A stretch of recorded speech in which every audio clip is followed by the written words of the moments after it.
Olá, meus irmãos, boa noite. Que a graça, a paz, o amor do Senhor seja com cada um de vocês. Espero que até aqui os irmãos tenham tido uma boa semana e que as bênçãos do Senhor tenham impactado profundamente o viver, o caminhar de cada um de vocês. Espero que todos estejam muito bem na presença do nosso Senhor. Irmãos, nós seguiremos, não é, com a exposição do nosso tema, Mulher Radical. Mês da Mulher, nós estamos trabalhando a feminilidade cristã em um mundo controverso. Há um desafio hoje para ser uma mulher cristã, para ser um homem cristão.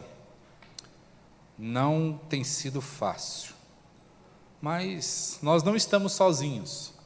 O Senhor é a nossa força e Ele nos tem sustentado ao longo dos nossos desafios. Hoje eu queria pensar com vocês sobre a palavra de Deus.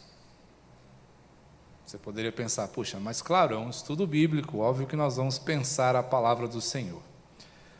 Mas partindo do ponto do que o Senhor disse, nós temos visto muita coisa, temos ouvido, né, melhor dizendo, muita coisa. E nós estamos hoje cercados de tudo que é tipo de notícia. E vivemos o tempo das fake news, notícias falsas, das mentiras açucaradas, das ideias popularizadas, o que tem deixado os nossos dias um tanto mais difíceis que dias já passados. Percebam, não estou aqui fazendo uma apologia ao passado, porque o passado já passou e nós estamos no presente, e é esse momento que importa para nós, porque desse momento vai depender o tempo que ainda virá, que conhecemos como futuro. Eu queria chamar a sua atenção para o texto de Gênesis capítulo 3, conforme lemos aqui também, em nossa projeção, que destaca o primeiro versículo desse capítulo, onde começa a narrativa da queda da humanidade. Conhecemos muito bem todo aquele processo da criação, como o Senhor estabeleceu todas as coisas, como Ele formou o ser humano, mas o que acontece logo após isso é que a humanidade cai, a humanidade perde a sua conexão com Deus, a humanidade perde os maiores privilégios que lhe eram concedidos. O texto diz para nós aqui: a serpente mais sagaz que todos os animais selváticos que o Senhor tinha feito, disse à mulher. É assim que Deus disse: não comereis de toda árvore do jardim?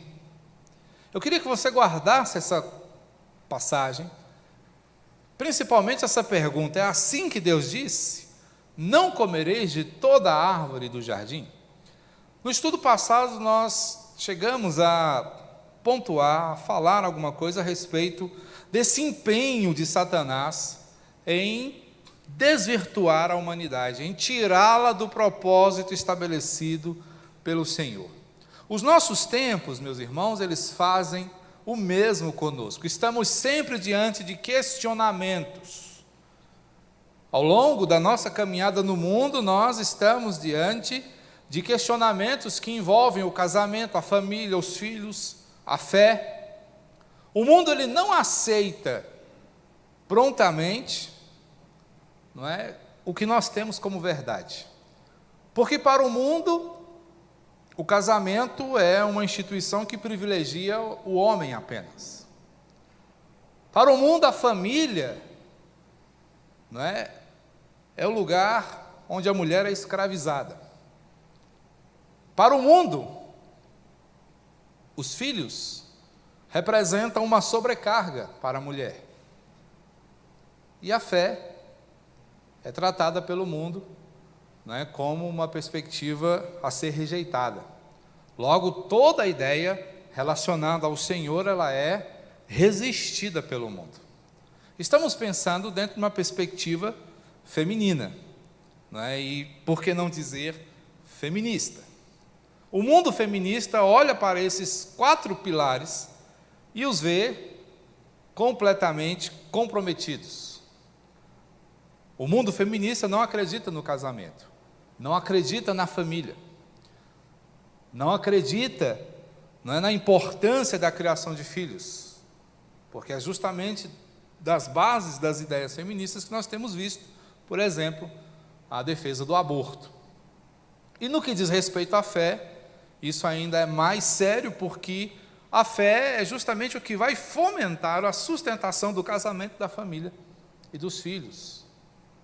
Então percebam como esses questionamentos não são apenas símbolo de um interesse pelo debate honesto e bem intencionado acerca desses temas, mas é, na verdade, um prenúncio para a corrosão e destruição daquilo que nós entendemos como ser basilar para a nossa vida em sociedade.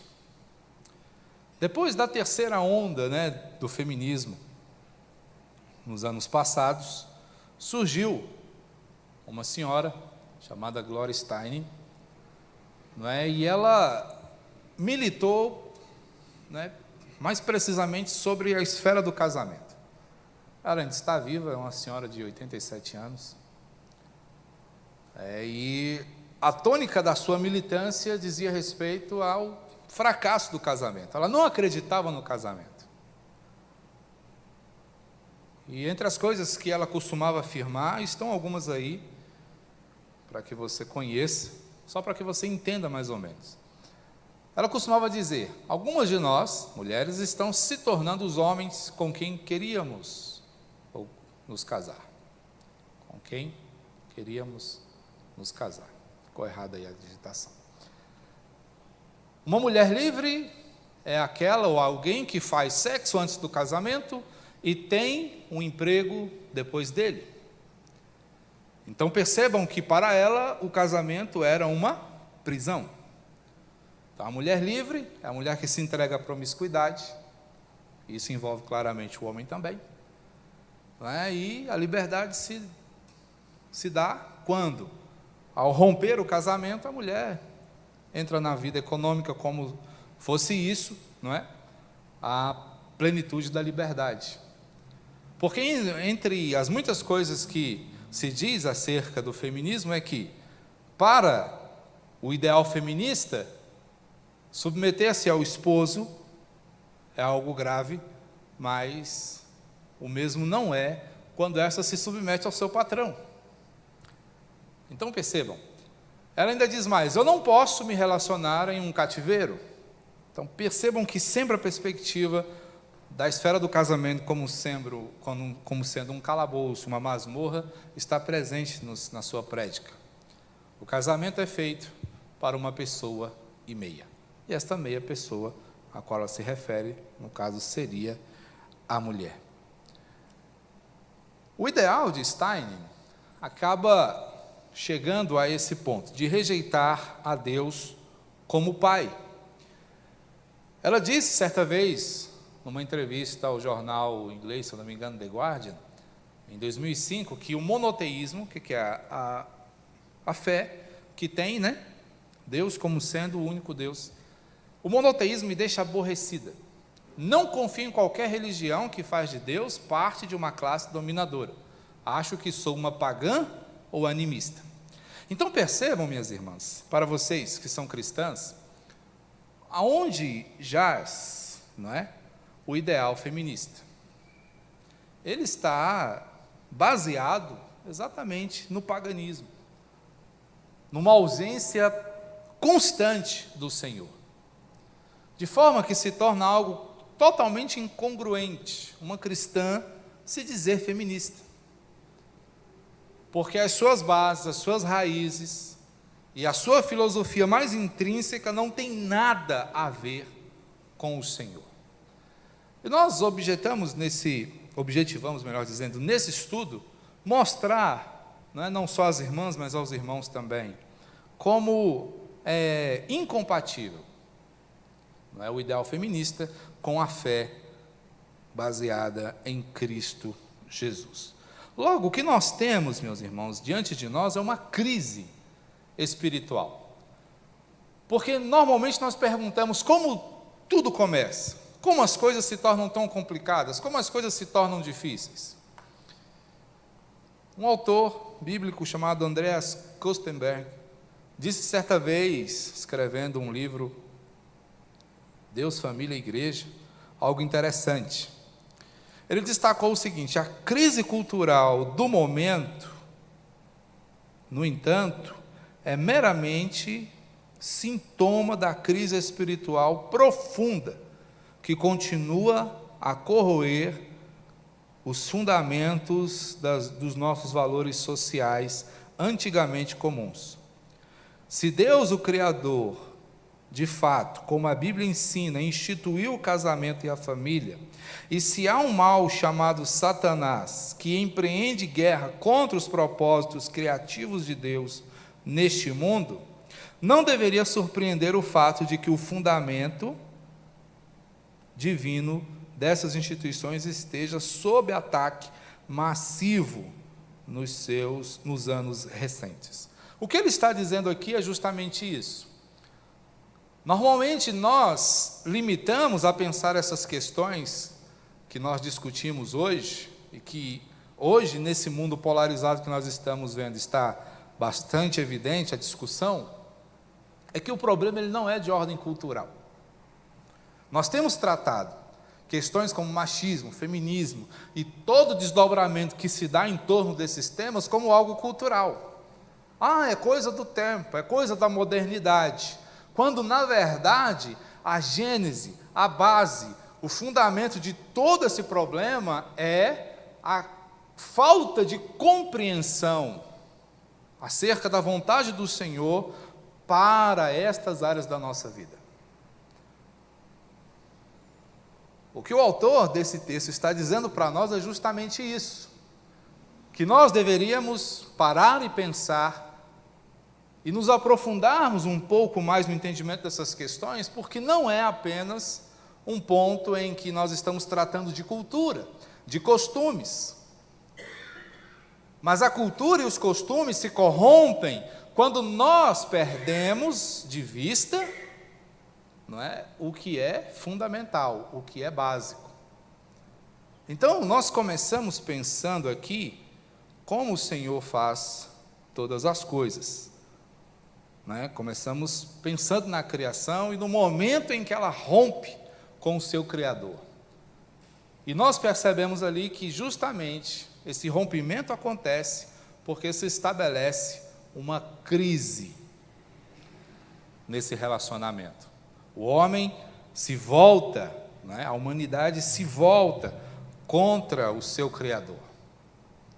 A pergunta da serpente, ela é profundamente maldosa, porque ela chega diante da humanidade, ali representada por Eva, e faz essa pergunta: é assim que Deus disse?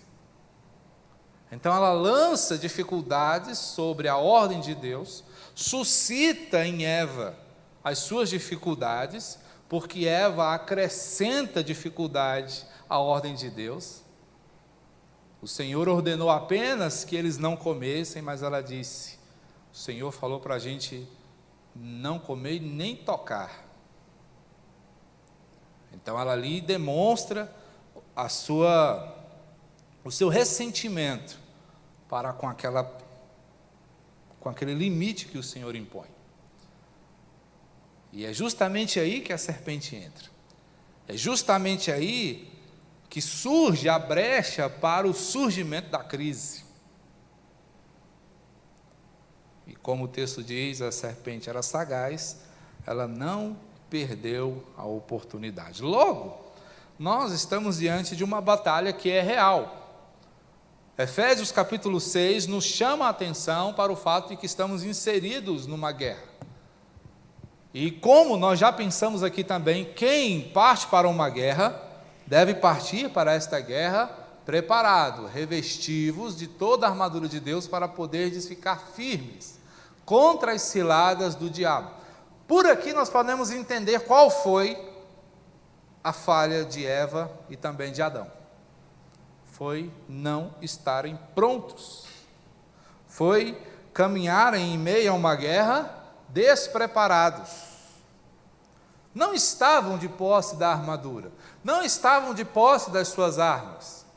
E aí ele vai explicar por quê. A nossa luta não é contra o sangue e a carne, e sim contra os principados e potestades, contra os dominadores deste mundo tenebroso, contra as forças espirituais do mal nas regiões celestes. Portanto, a crise está estabelecida. E se a crise é o momento das oportunidades, estas só vão surgir para aqueles que estiverem prontos, para aqueles que estiverem preparados. Logo, se você anda de peito aberto, se você anda desapercebido, se você não está ligado no que o Senhor te diz para essas oportunidades, você é um alvo fácil. Você será alvejado. Você pode ser atingida, quando menos você esperar. Então estamos diante de uma batalha que envolve a nossa mente e que envolve a nossa fé. Qual é o grande risco? Paulo, pensando nisso, escreveu algo aos Coríntios. Os Coríntios eram filhos espirituais de Paulo, uma igreja muito querida por ele, mas uma igreja marcada por dificuldades, marcada por problemas de relacionamento, por problemas morais, uma série de situações. E Paulo tinha algumas preocupações, e nesse texto ele destaca algumas. Ele vai dizer: receio que assim como a serpente enganou a Eva com a sua astúcia, assim também seja corrompida a vossa mente, e se aparte da simplicidade e pureza devidas a Cristo. Então o que Paulo está percebendo nos irmãos de Corinto é a mesma abertura que Eva havia dado para a serpente. É importante destacar, meus irmãos, não faz mal repetir, a serpente que atuou no Éden está atuando ainda hoje. Não pense que aquela serpente é um mito, aquela serpente é real, ela se chama diabo, Satanás, Abaddon, Apolion, é o mesmo. Então ele continua agindo hoje. E a nossa grande preocupação, meus irmãos, deve ser exatamente quanto ao nosso posicionamento, o que nós estamos fazendo diante das ameaças, diante do perigo constante. O fato, meus irmãos, é que muitos cristãos nos nossos dias estão brincando com o perigo, estão flertando com o pecado, estão baixando a sua guarda e se deixando inebriar pelo perfume da tentação. Não é pecado ser tentado. Jesus foi tentado. O problema é quando você se deixa levar pela tentação. E com a tentação não se brinca. Jesus não brincou. Jesus foi taxativo, Jesus foi firme.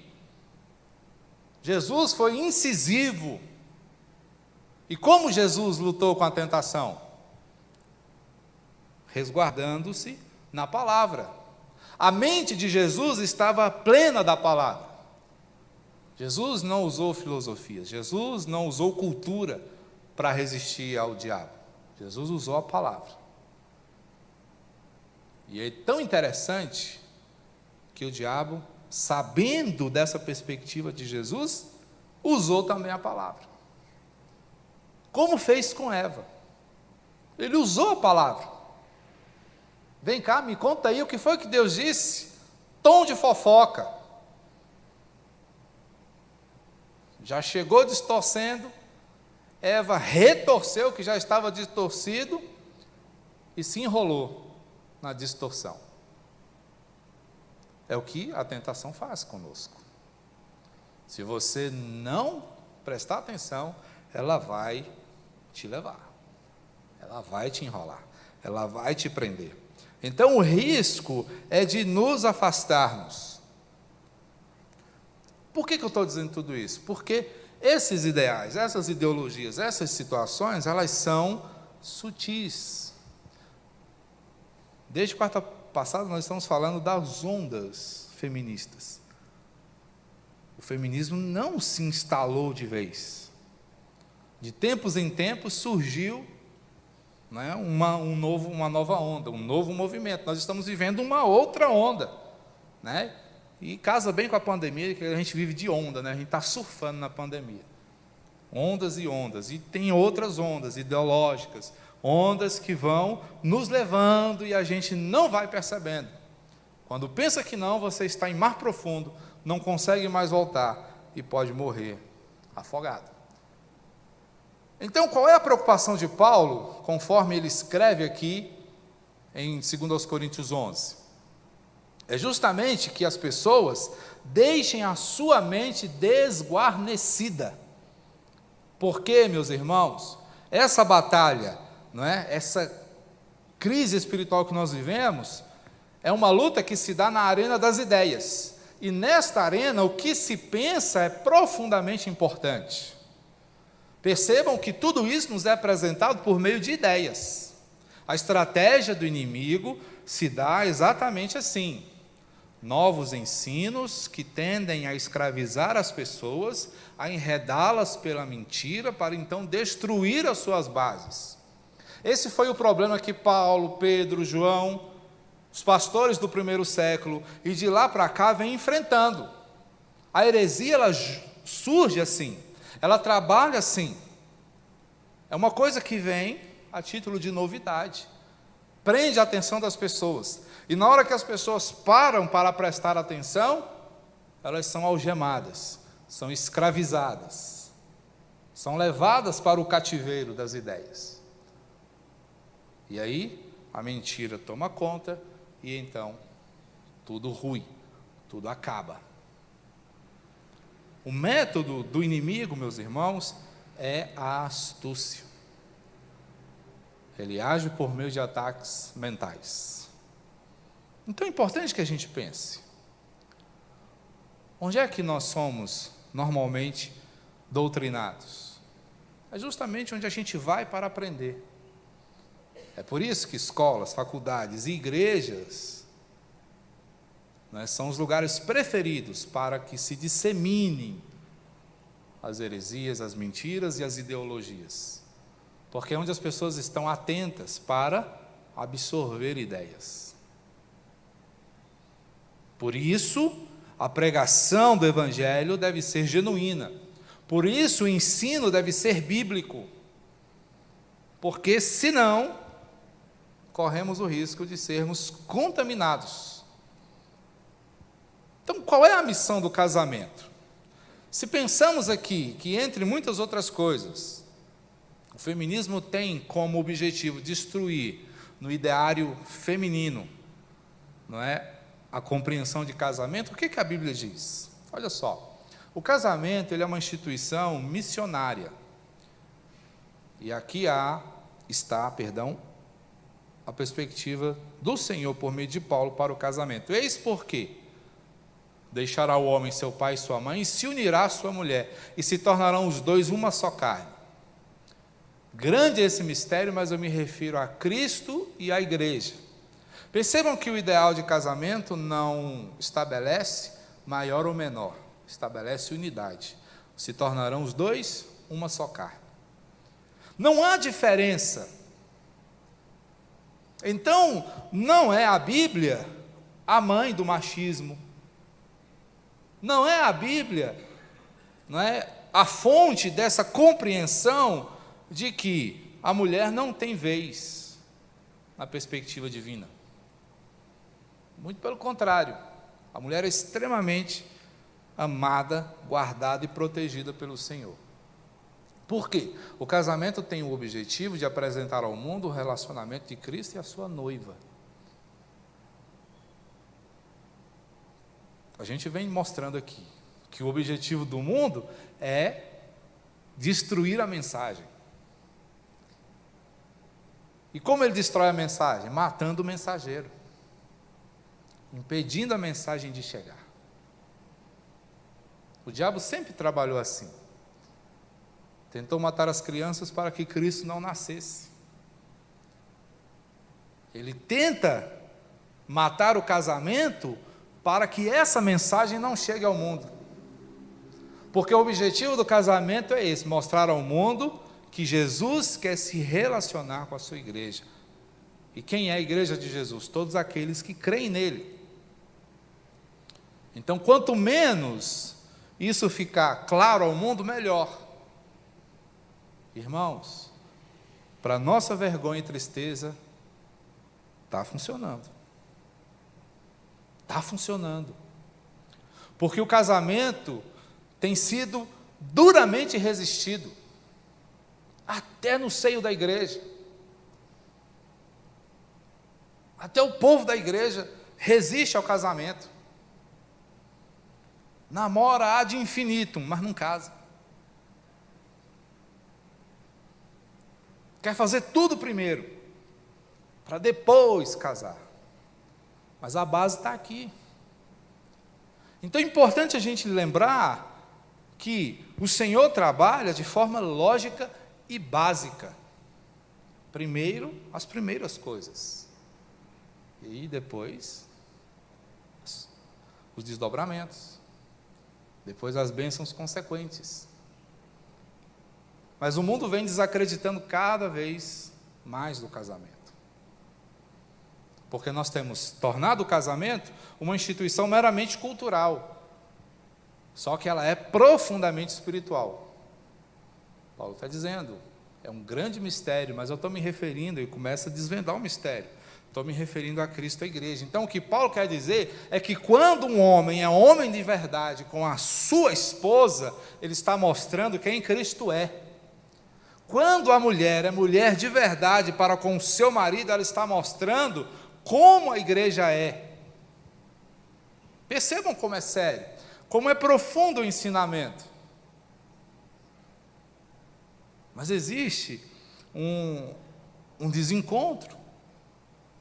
E o que acontece é que, quando homens, cristãos, entre aspas, subjugam suas esposas, maltratam, e não as amam como Cristo ama a sua igreja, o que a gente está dizendo?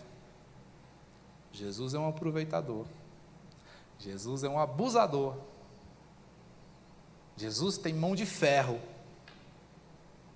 Você desvirtua completamente, você distorce completamente a imagem de Jesus para o mundo. E aí você quer que o mundo acredite no folheto que você entrega enquanto diz Jesus te ama? Não vai funcionar, não vai dar certo, porque a sua vida não corrobora com a sua mensagem. A sua vida estraga tudo o que você faz em termos de evangelismo, porque alguma coisa não bate. Se Jesus é tudo isso, como é que ele vive assim? Se a igreja é tudo isso, como é que ela vive desse jeito? Não dá, irmãos. Então a gente precisa entender e resgatar a missão do casamento. Voltando à pergunta da serpente. Essa serpente é brasileira, agora que eu estou vendo.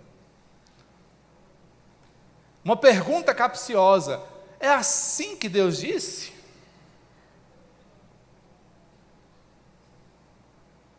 Como é que você responde uma pergunta dessa? Diante do relativismo moral. Diante de uma sociedade onde tudo é certo. Não é? Inclusive o que é errado. Como é que você responde essa pergunta maliciosa diante das tentações? Não, se te dá prazer, vai fundo. O importante é você estar feliz. Deus que se lasque. Ele não está aqui. Não é assim.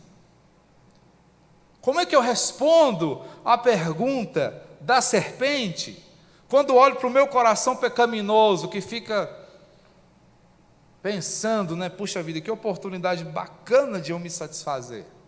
Irmãos, o nosso coração ele é assim. Nosso coração ele é tendente.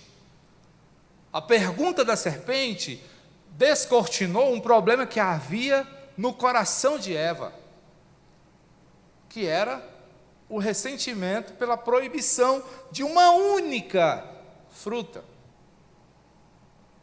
Podia comer de tudo. Imaginamos aí, ou imaginemos, como seria um jardim plantado pelo Senhor. Com certeza, não era o pomar de qualquer uma das nossas propriedades, que por mais que a gente plante, ainda falta alguma coisa. Então, naquele jardim deveria haver de tudo, absolutamente tudo. Pensamos num mundo perfeito, sem pecado. Mas a humanidade conseguiu se ressentir. Nossa, que Deus egoísta. O que custa? É o Clube 99, né? É um inferno fazer parte desse clube. Porque você tem 99, mas se não tiver a 100ª, você não está feliz. E a gente é capaz de desconsiderar tudo que tem por causa do que não tem. É isso que o coração pecaminoso faz. Despreza um jardim inteiro por uma única fruta. Despreza uma bênção inteira por um único momento de prazer. É isso que o pecado faz. Então, como responder? Era uma pergunta capciosa. Aí é onde entra o ensino de Pedro. Pedro está aqui falando de um coração capacitado. Santificai a Cristo como o Senhor em vosso coração, estando sempre preparados para responder a todo aquele que vos pedir razão da esperança que é em vós. A gente às vezes diminui o significado desse texto, que a gente acha que é o seguinte: eu preciso saber teologia para na hora que surgir um espertinho me chamando para um debate eu esteja afiado. Será? Só isso? Santificar a Cristo no coração, meu irmão, minha irmã, significa saber responder às perguntas capciosas que o mundo vai fazer para você. A gente fica aí debatendo coisas como tatuagem, roupa, cabelo. Tem muito mais. Tem muito mais. Mas isso só vai acontecer se você entender realmente o que foi que o Senhor te chamou para fazer. Porque o que você sabe sobre Deus, sobre a sua vontade, define a maneira como você age. Se você não sabe nada de Deus, esteja certo que você vai tropeçar na primeira pedra que o diabo colocar no seu caminho. E se você segue a sua vida achando que não é importante conhecer a Bíblia, não é importante orar, não é importante fazer parte da caminhada da sua igreja, esteja atento a isso, porque você está cavando a sua própria sepultura. Você está ajudando o inimigo da sua alma a te vencer na batalha. Cristo não perdeu tempo. Cristo sabia o que devia fazer. Ele fez a lição de casa. E quando o diabo chegou, com toda a sua astúcia, porque o que o diabo pensou? Falou assim: se eu derrubar Jesus, a humanidade toda está no papo. Você já parou para pensar nisso? Olha só o tamanho da astúcia. Mas o sucesso que ele teve com o primeiro Adão, ele não teve com o segundo. Ele pensou: eu já fiz isso, eu vou fazer de novo. Vou derrubar esses aqui, que eu derrubo todo mundo. E é por isso que eu e você somos pecadores. Porque nós estávamos lá com eles. E quando eles caíram, nós caímos juntos. Mas ele chegou para Jesus e falou: vou fazer de novo, que eu já fiz. Só que Jesus estava preparado, diferente do primeiro Adão, Jesus estava pronto. E quando o diabo colocou o tropeço diante de Jesus, ele foi capaz de vencer. Olha a diferença. E é por causa dele, por causa da vitória dele, que eu e você hoje podemos nos dizer: eu sou justificado. Porque se caímos com Adão, levantamos com Cristo. E só por causa dele, somente nele, mas é preciso conhecer. Porque se você não souber quem é Cristo, o que Ele fez, por que Ele fez, você tem grandes chances de cair. Então, que sejamos filhos e filhas que puxaram pelo Pai. Não é assim que a gente costuma dizer, nossa, puxou o Pai, olha só, é a cara, o jeito. Né? O que nós puxamos de Deus? O que nós imitamos de Deus? Sede, pois, imitadores de Deus como filhos amados, e andai em amor, como também Cristo nos amou e se entregou a si mesmo por nós, como oferta e sacrifício a Deus com aroma suave. O conselho de Paulo é que nós sejamos como o próprio Deus. E o que é interessante a gente observar, irmãos, é que a Trindade nos apresenta um modelo de submissão. A palavra do Senhor nos ensina que tudo o que o Senhor requer de nós, Ele mesmo apresenta. Ele diz, sejam santos porque eu sou santo. O Senhor não pede a você algo que Ele mesmo não faça, que Ele mesmo não seja. Deus me manda ser submissa, pode dizer uma mulher. Mas você sabia que há submissão no Senhor? Olha só o que um teólogo fala aqui acerca disso. Eu vou ler aqui que está melhor. Meu óculos não está muito legal. O pai tem eternamente um papel de liderança, uma autoridade para iniciar e direcionar que o filho não tem. Semelhantemente, o Espírito Santo é sujeito tanto ao pai quanto ao filho e tem ainda um papel diferente na criação e na obra da salvação. Sabe o que isso quer dizer?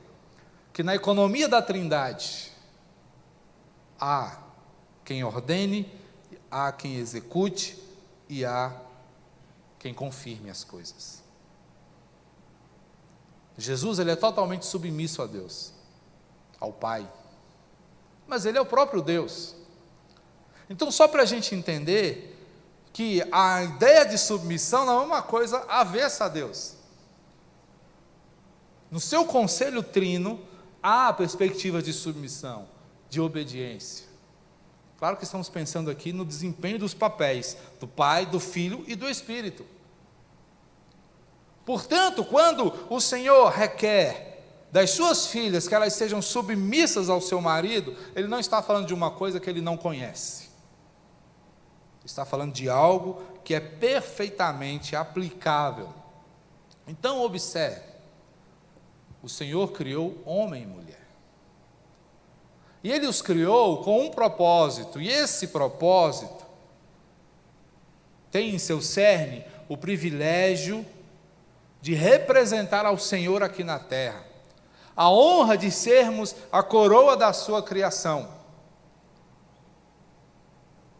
E essa honra é dada exclusivamente a nós, ela não é dada a anjos, não é dada a querubins, serafins, a nenhum desses seres, é a você. Então foi a humanidade que o Senhor chamou para falar dele aqui na terra. Qualquer um ia acreditar na mensagem de um ser com 6 asas. Já pensou? Você está andando na rua, de repente chega um anjo com 6 asas, aquela coisa assim mais magnífica do mundo. Falar para você assim, crê no Senhor Jesus. Você não ia crer? Claro que ia. Agora, é muito mais desafiador um pecador como eu chegar para outro pecador e falar, arrependa-se dos seus pecados. Ele vai, sai daqui, rapaz, quem é você para falar dos meus pecados? Não é assim? É porque é por fé. É algo que é feito de maneira profunda. Então isso requer de nós vida sábia. Vede prudentemente como andais, não como necios, sim como sábios, remindo o tempo, porque os dias são maus. Por essa razão, não vos torneis insensatos, mas procurai compreender qual a vontade do Senhor. Então, o que o Senhor tem para as suas filhas, para os seus filhos, é esse estilo de vida. um estilo de vida que seja marcado pela cautela. Se os tempos são perigosos, ande com cuidado, filtre as informações, confronte-as com a palavra de Deus, para que você não seja enredado. Busque discernimento, compreenda o que está sendo passado, para que então você possa restaurar os aspectos prejudicados do seu tempo. É isso que significa remir o tempo. Remir é resgatar, é restaurar. Os tempos estão confusos, perdidos, mas a mensagem que está no seu coração é restauradora. É a mensagem que traz vida, é a mensagem que transforma. Porque o Senhor nos chamou para uma vida leve.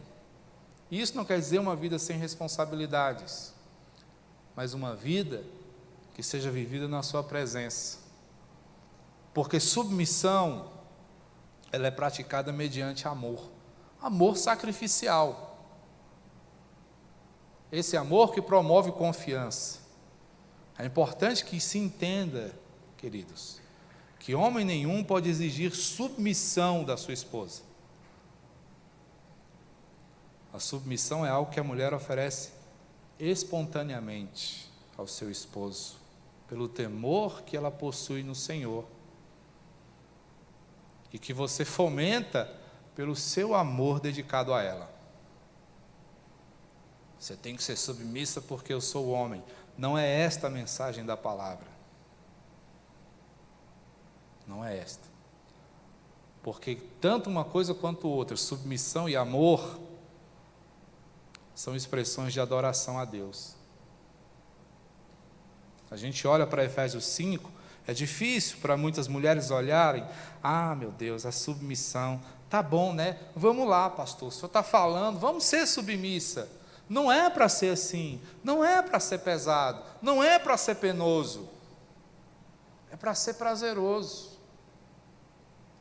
E isso pesa muito mais no coração dos homens do que no coração da mulher. Se você, meu irmão, tem uma mulher submissa e você não a trata como deveria, esteja certo que o Senhor vai requerer de você o sacrifício dessa irmã. Porque você tem que tratar sua esposa de tal forma que ela naturalmente confie em você, porque submissão é isso, é confiar. Aos moços que aqui estão, que ainda não se casaram, peça ao Senhor condições de amar a sua esposa de tal forma que ela não olhe para a submissão como uma carga, como o mundo vem colocando aí. Submeter a homem? Para quê? Na esteira do feminismo estão coisas como o lesbianismo, que é o homossexualismo feminino. Por quê? Que mulher quer amar um crápula? Não dá. Quer se submeter a um demônio em forma de homem? Não dá. Óbvio que não justifica uma coisa a outra, mas é o que explica essa bandalheira toda que está aí. Então, pensemos, se o Senhor chama suas filhas para serem submissas, que seja uma expressão de adoração ao Senhor. Se o Senhor chama seus filhos para amarem suas esposas, que seja uma expressão de adoração a Deus. Porque a gente precisa lembrar o que a gente já sabe. Submissão não é a todo homem, é ao seu esposo. É óbvio que temos as outras esferas de submissão, a qual todos estamos sujeitos. Aos patrões, aos chefes, aos líderes. São esferas de submissão. Mas no que diz respeito ao homem e mulher, a submissão que o Senhor exige de vocês é com relação aos seus maridos. O homem que ama não exige submissão, ele fomenta a submissão. A unidade que transcende desse relacionamento, ela é profundíssima.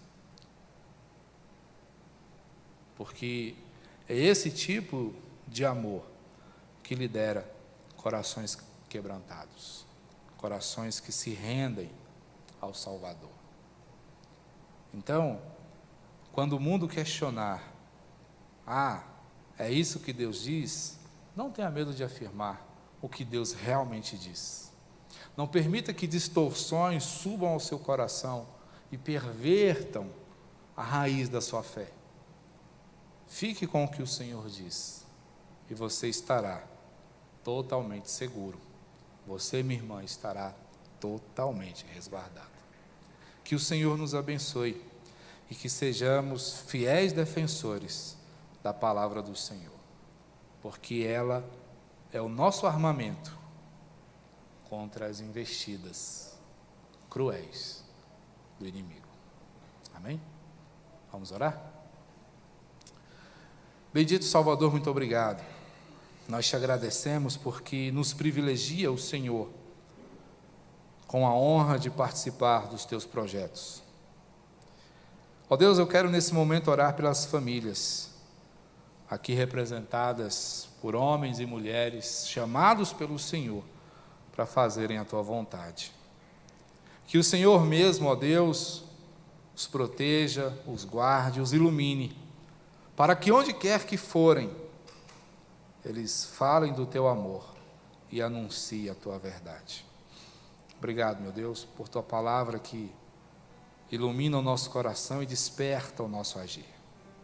Que tudo façamos, ó Deus, para que o teu nome seja honrado nesse mundo, para que confusões sejam desbaratadas e claramente se reconheça que o Senhor é Deus no céu, mas também sobre essa terra.